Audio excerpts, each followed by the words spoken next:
Enzo Recto, kalaban ang katiwalian at kasinungalingan, kakampi sa katotohanan at kabutihan.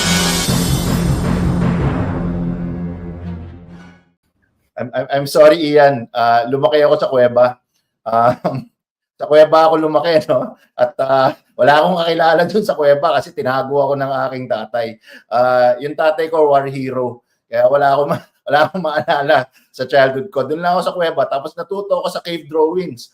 Wala kaming classroom, wala namang whiteboard, wala namang blackboard. Kaya doon sa mismong pader ng kuweba kung saan ako lumaki, doon ako natuto ng reading, writing, arithmetic, business, math, accounting, at kung paano kumita ng limpak-limpak na salapi. So yun, yung mga simpleng tao tulad ko, ganyan ang mga background. Alam mo, Alan, medyo nagugulat ako, no? Kasi akala ko ako lang yung may ganyang upbringing. Lumalabas pala na dahil magkahenerasyon naman tayo, mukhang marami tayo na ganyan na upbringing, no? Ikaw sa kuweba, no? Ako sa gubat.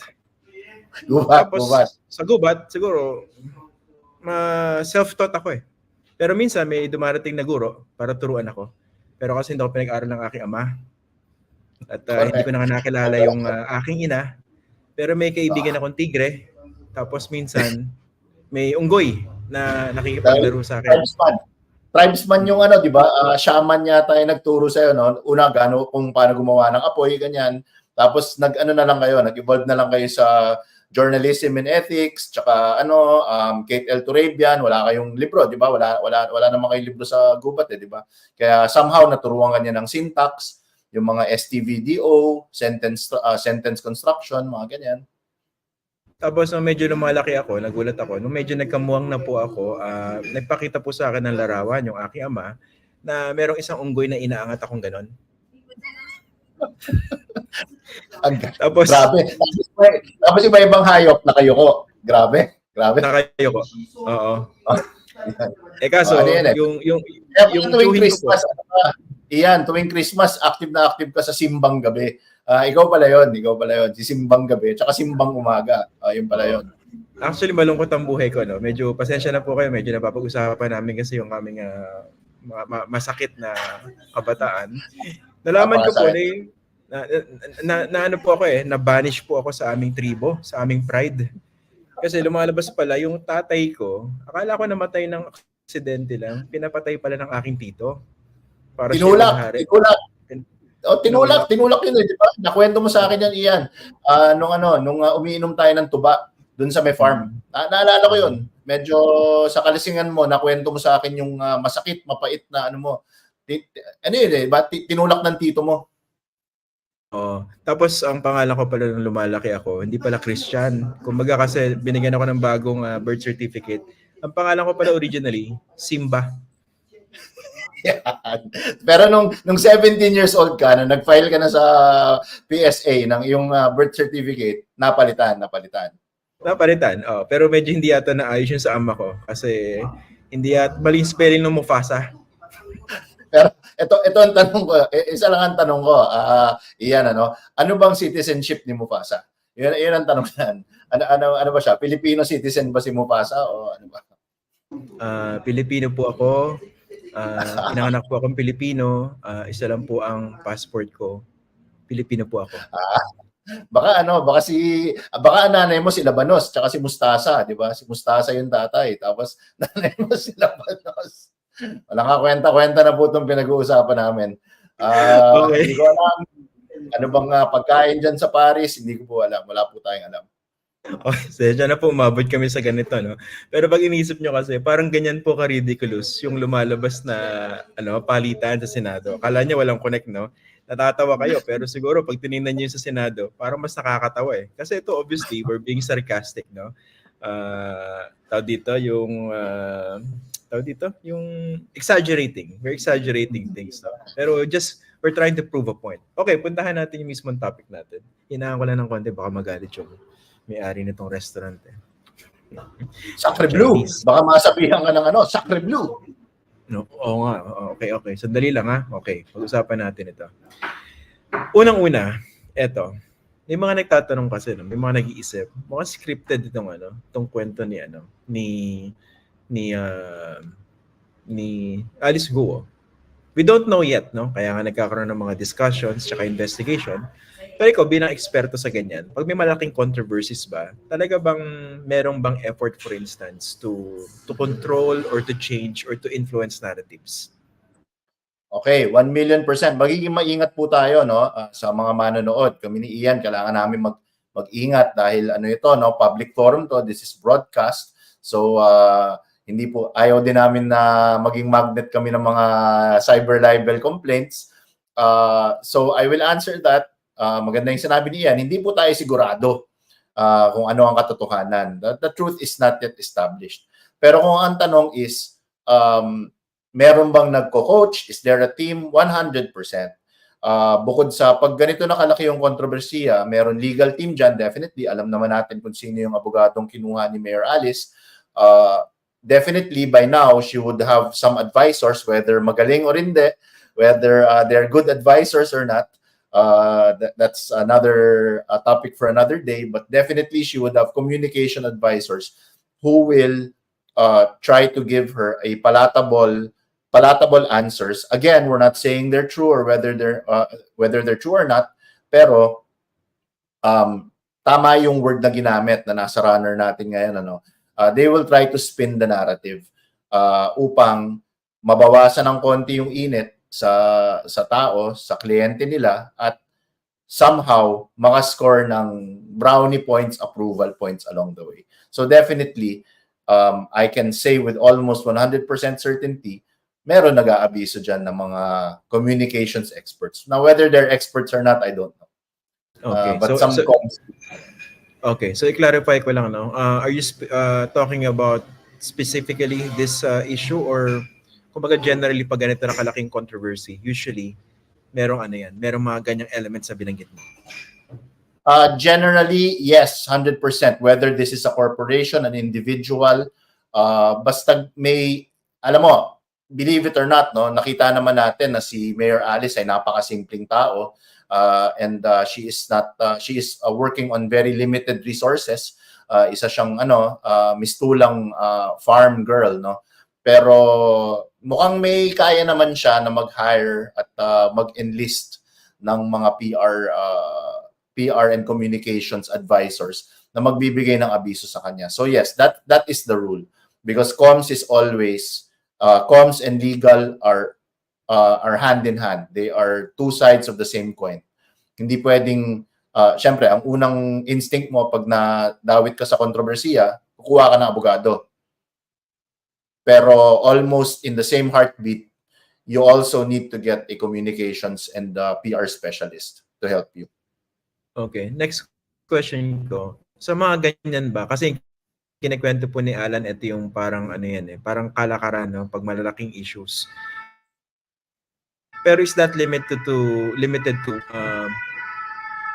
ambulansya, naalala ko parang Liam Neeson yung sa Taken. Masyado na malaki yung sulit. May nagpapakita. Yan. Just to bring it back to topic, yan. Mga tagapatay ng sulit. Oh. Okay. Then tanong ko kasi basically, yung binabanggit mo ng mga kalakaran, no, is that limited to, are they limited to political controversies, or kahit ibang controversy that becomes very public? Kasi ang iniisip ko rito, by status or stature, hindi naman ganun kalaki bilang public elected official si Alice Guo, di ba? Pero yung issue na kinapapalooban niya, napakalaki. I mean, when do you apply all those things that you mentioned? Well, definitely, it doesn't happen only with political issues. In fact, personally, I can speak, no. My portfolio, for example, the portfolio I have in my company, in my very simple company, simpleng kumpanya po, and in my simple practice, dahil tayo ay simpleng tao, I would say, in fact, 60 to 70% of my clients are corporates, are corporate entities, no, na share the same reputational crisis. Kanya-kanya yan, di ba? Depending on the industry. It just so happens na pag politika, mas exciting. Kasi, well, not to over lecture, pero isa sa mga triggers kasi dyan, pag pera ng tao ang pinag-uusapan, pag may public interest, that is one of the key triggers Pag may namatay, pag merong bata na involved, unfortunately, pardon the sensibilities of our viewers, no, pag may nagahasa, or pag pera ng bayan ang pinag-uusapan, yan ang mga talagang hair trigger and conflagrated issues na sinasabi namin. So, okay. So so basically, are you saying na merong industry na ang hinahandle specifically yung mga ganitong controversies? Well, Ian, man, you've invited me on the show how many times, brother? Regular na ako dito. Malapit na ako maging backup singer na ako ni Ronald Llamas. So by now, my friend, you should know that that is absolutely the industry I am in. That is my field of specialization. I'm in crisis control. No, that's I use that word very intentionally po. Hindi po ako naniniwala sa crisis management. If you manage a crisis, the crisis is managing you. I believe I'm a believer and a practitioner of crisis control. So yes, there is an entire industry composed of individuals like myself, companies like our company. Pagalingan na lang, di ba? Kami naman, simpleng kumpanya lang po kami at ako, simpleng tao lang. So, yun po. Pasensya ka na, Alan, parang masyado ako na in character, no? Yung feigning ignorance, sumobra yata. Muntik na ako maniwala sa sarili kong acting. Okay. Lumabas Anyway, ka sa gubat, Ian. It's time to leave the jungle, brother. Ganun po talaga kasi pag matagal po tayong tumira sa gubat at limited po yung mga tao. Yung come and go po yung mga mga animals na mga nakasalamuha ko. May iba-iba. Okay. Okay, ito. Pag-usapan natin yung ganito, no? What makes a good narrative? Tapos dito, ano ba yung mga indicators na merong parang effort to spin the narrative dito sa issue ni Mayor Alice Guo? Okay, now pumapasok na po tayo sa exciting part. Dumana tayo sa sad part, no, yung kasaysayan ni Ian sa gubat. Yan, malungkot na malungkot 'yon. Pero ngayon, we're entering the exciting part of the discussion. Alam mo, crisis communications, just like, and this is an example that will appeal to Ian and hopefully a lot of our viewers, no? Parang comedy ho yan. Meron hong degrees and levels of comedy, kung nalalaman niyo po. So in the same with crisis communications, there are degrees and levels to crisis communications. Sabi po nila sa comedy, the lowest form of comedy is toilet humor and slapstick. Yung mga Three Stooges, yung mga nadadapa-dapa, sinasampal-sampal, that's the lowest form of comedy. In crisis communications po, the lowest form of crisis communications is what we call pity party. So yun yung unang-unang indicator natin. Paawa, pity party. And among Filipinos, aral po ito ng mga practitioners tulad ko, no? There are very, very specific triggers that will appeal to the pity party strategy. So ano ho yan? Elderly. So yung nanay na matanda, yung tatay na matanda, magsasalita, yung anak ko inaapi, kawawa naman ang aking anak. Yan, elderly, parents, children, na mami, sana umuwi ka na. Yan, bakit nila ginaganito si mama? Yan, di ba? Or si papa. Yan, mga children. Health is a very, very common tactic with pity party. Yung bigla kang lalabas na naka-neck brace, naka-wheelchair. Ay, good evening po. Sa mga nakakakuha ng reference, di ba? Biglang may wheelchair ka na, biglang tinakbo ka na sa hospital, ano ka na because tumaas ang iyong presyon, blah, blah, blah. And part of the pity party strategy is an abusive, downtrodden background. Isa lang akong, I'm a child born out of wedlock. Ang nanay ko po ay hindi ko nakilala, isang kasambahay. So this is the pity party strategy, which is, as I said earlier, no, the lowest form. That's the lowest hanging fruit when it comes to narrative spin and crisis comms, no. Pity party. That's almost so obvious. Para ka naka luminous vest. Pag ginawa mo yan, nagpapaawa. In other words, now whether or not, go ahead, yeah. Pag ganyan, does it have to be true? Or it just has to stick? Ideally, well, ako I'll speak for myself and our company. we will never make blank up. That's one of the tenets and commandments in our country, in our company. No, hindi kami gagawa ng kwento kasi in this day and age, especially with very very dogged researchers like Senator Risa and Senator Win, lalabas at lalabas yan eh. Mabubulat-lat yan eh. So that will bite you back. But to your point, no, it doesn't have to be true. If it sticks and you feel that you can get away with it, at sa tingin mo naman, hindi nila malalaman yan, there's no way of proving it, then other communication strategists might just go that route, no? And go down that slippery slope na mag-imbento na lang tayo ng kwento, sana maawa sila sa atin. Okay, again, hindi po natin sinasabi na ito yung talagang ginagawa or nangyayari dito po sa Tama. sitwasyon ni Mayor Alice Guo. We're just talking about yung interview niya na ABS-CBN.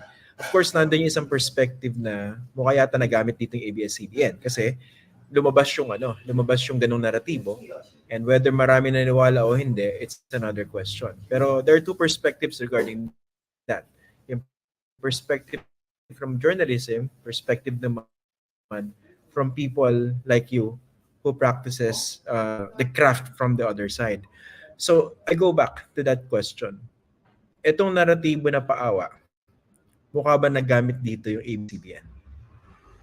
Okay, wow, I'll answer that in the best way I can. Really, when you say kasi the word gamit, and I hope you're still getting me, Ian, because mukhang yung internet mo dyan ay nagpa-fluctuate. Kasi when you say nagamit in Filipino, the very ethos, the very root of that word is somebody was disadvantaged and the advantage went entirely to one party. Yun ang traditional spirit of the word nagamit. But in this case, nagamit pa talaga ang ABS. My God, their viewership shot up. All the eyeballs went to them. Di ba? Naging the platform was, they were the hottest topic of that day. Sila yung pinapanood. So I don't know necessarily kung quote-unquote nagamit yung ABS-CBN in this case, no? Because it also worked out to their advantage. May gamitan bang nangyari kung parehong party ang nag-benefit? That perhaps is the philosophical question I would like to ask the current parishioner, Ian Esguerra. Kasi pareho sila nag-benefit. Hindi, oo nga. Tsaka yung question na yun kasi medyo medyo malalim pag inisip natin, no? Ano ba yung objectives, for instance? Kasi 'di ba kayo diyan sa field mo, Alan, meron kayong specific objective why you engage media. Diba? Hindi naman kayo nakikipag-usap sa lahat, diba? You choose which particular news organization you would engage at least for the first time, diba? Pero syempre, when it comes to benefit from, let's say, ABS-CBN, maraming eyeballs sa television, maraming clicks, maraming engagement, maraming likes, maraming comments, maraming insights on social media. Pero yung tinatanong ko, journalistically, for instance, in terms of nagamit, lumabas ba dyan yung katotohanan o baka naman nakatulong pa, naging party yung ABS-CBN doon sa paghabi ng paawa narrative? Well, if that's the question, if the question is that nuanced and specific, then absolutely they were to use the most exact word, they were the channel. Sila yung naging pipeline. Diba? Binigyan nila ng plataforma at binigyan nila ng pulpit si Mayor Alice Guo to tell the narrative as she was either coached or she truly believes it to be or is the actual truth. So we don't know what it is, diba? Pero ABS-CBN definitely yung naging plataforma. So kumbaga sa hindi mo naman masisisi yung getaway car. Halimbawa, nagkaroon ng robbery, bank robbery, you cannot blame the vehicle manufacturers for manufacturing the vehicle, but sila yung quote-unquote naging getaway car. Doon sumakay yung mga bandido, so to speak, no? So in this case, yes, they became the platform and the channel.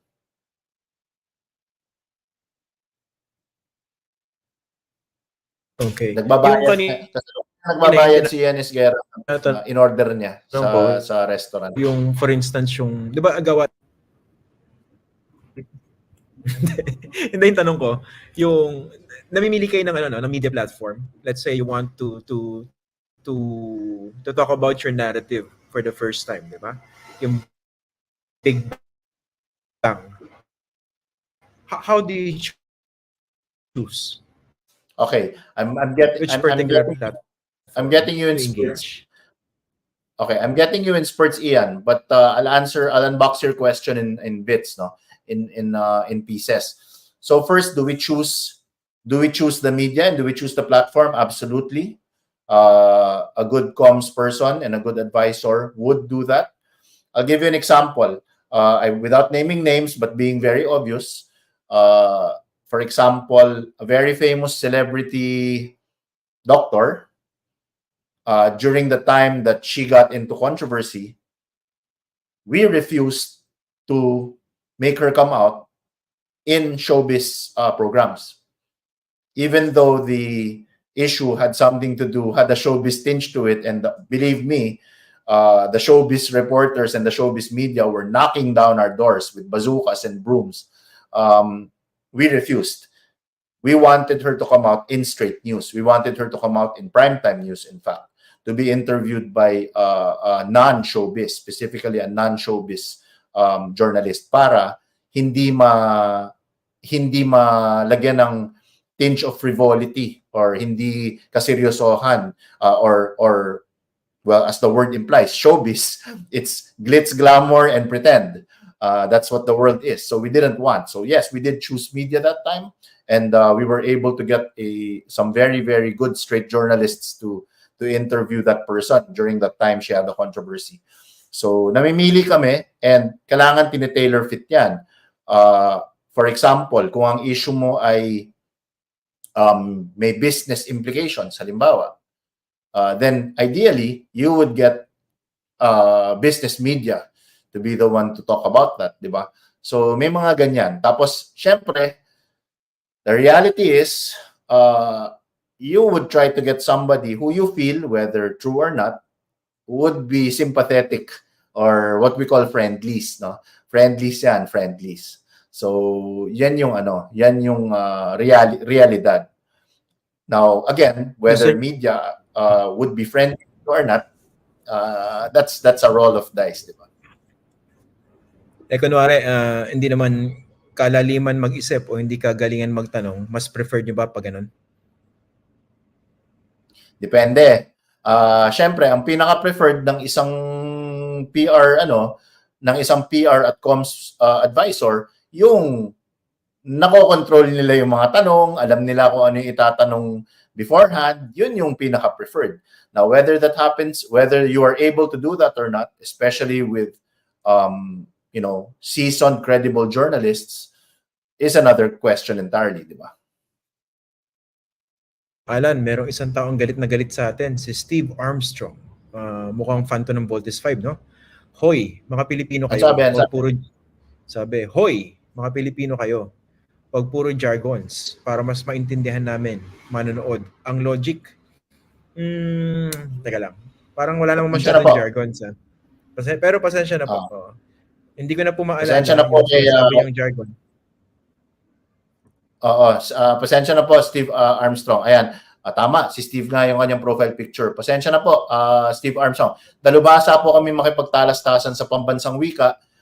Ngunit kung ganito naman po ang aming pakikiusap, baka naman malito ang ating mga viewer at isipin nila na nasa ating alamin sila sa Channel 4 o sa Channel 13.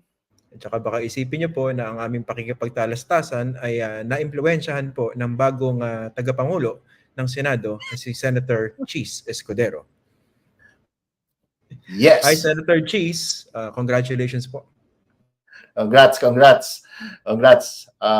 Isa sa aking mga idol ay bahagi ng team ni Senator Cheese. So, good evening, idol. Kilala mo na kung sino. Alam mo na kung sino ka. Good evening. Okay. Sige. Isa ko pang tanong, no? Kunwari, ito, again, we're talking about the tricks of the trade. Tradecraft na po yung dinidiscuss ni Alan Herman. We're not saying Oo. that all these things are applicable specifically to this case of Mayor Alice Guo. Okay, napag-usapan natin yung ano. Sana nanonood yung mga nanonood, no? Nakagkakaroon na naman po tayo ng libreng lecture dito kay Alan, no? So, namimili kayo kung kanino makikipag-usap, media organization, or personality mismo. Yes. How about the treatment? Kunwari, gusto niyo magpaawa. Pinipili niyo ba specifically or can you dictate on a news organization or let's say an interviewer kung paano ang treatment? Yung maraming tight shot, medyo paiyak, medyo parang dabas yung pagtatanong. Na ano ba yan? Na-impluwensyahan niyo ba yan? You're gonna get me into trouble, brother.